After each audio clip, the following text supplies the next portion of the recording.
So hello বন্ধুরা, বর্তমানে কিন্তু এরকম কার্টুন ইমেজগুলো কিন্তু ট্রেন্ডিংয়ে চলতেছে। আমরা অনেকেই কিন্তু যারা তাদের প্রোফাইলে আমরা ফেস ইউজ করি না, ফেস দেখাই না, তারা কিন্তু এরকম কার্টুন ইমেজগুলো ব্যবহার করে থাকি। অ্যান্ড এগুলো কিন্তু চাইলে আপনারা নিজেদের মতো করে বানিয়ে নিতে পারেন। আমি আজকে দেখাবো এগুলো কীভাবে বানাবেন। সো প্রথমেই আপনারা চলে যাবেন ফোন স্ক্রিনে অ্যান্ড সেখান থেকে চলে যাবেন প্লে স্টোরে। প্লে স্টোরে গিয়ে সার্চ করবেন সুপারমি। সুপারমি লেখার পর প্রথমে যে অ্যাপটা আসবে সিম্পলি আপনারা সেটাকে ইনস্টল করে নেবেন। আমার ইনস্টল করা আছে, আমি এটাকে ওপেন করে নিচ্ছি। ওপেন করা হয়ে গেলে এখান থেকে মেল বা ফিমেল আপনার যেটা বানাবেন সেইটা সিলেক্ট করে নেবেন। যেহেতু আমি সেলের ক্যারেক্টার বানাবো তার জন্য এখানে সেলে সিলেক্ট করলাম। তারপর এখান থেকে আমাদের যে মুখের যে সাইজটা আছে সেটা সিলেক্ট করুন। সো এখান থেকে আপনাদের যে ফেসের যে গেট আপটা আছে আপনারা কিন্তু সেটা দিয়ে নেবেন। এখান থেকে 2 নাম্বারটা আমার কাছে বেস্ট মনে হয়েছে, তাই আমি 2 নাম্বারটাই রেখে দিচ্ছি। তারপরের ধাপে গিয়ে এখান থেকে আপনারা হেয়ার সিলেক্ট করবেন। হেয়ার আপনার যেটা ভালো লাগবে সেটা দিবেন। আমার এখানকার 2 নাম্বার হেয়ারটা ভালো লাগছে, তাই আমি এটা দিয়ে নিলাম।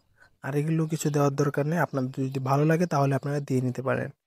সো এখান থেকে আই, তারপর এখান থেকে ব্রো, নাক দিয়ে নেবেন, মোজ দিয়ে নেবেন, দাড়ি চাইলে দিতে পারেন। আপনাদের মতো করে আপনাদের ক্যারেক্টারটাকে সাজিয়ে নেবেন, যেহেতু আপনারা আপনাদের প্রোফাইলে এগুলো ইউজ করবেন।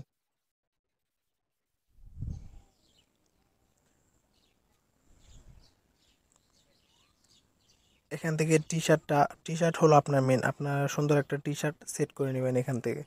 আমি এখান থেকে এখন টি শার্ট সেট করব।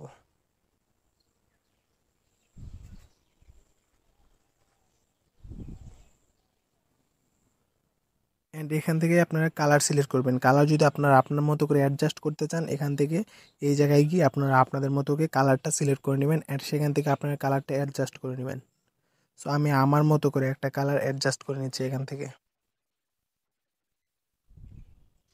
এখান থেকে চাইলে আপনারা হাত ব্যবহার করতে পারেন, যেগুলো আপনাদের থাম্বনেইলে কাজে লাগতে পারে। সো এটা করা হয়ে গেলে এখন আপনার উপরে দেখেন সেভ আইকন আছে, আপনারা চাইলে এটাকে সেভ করে নিতে পারেন। সো এখানে একটা অ্যাড আসবে, অ্যাডটা আপনারা দেখে নেবেন, তারপরে অটো সেভ হয়ে যাবে।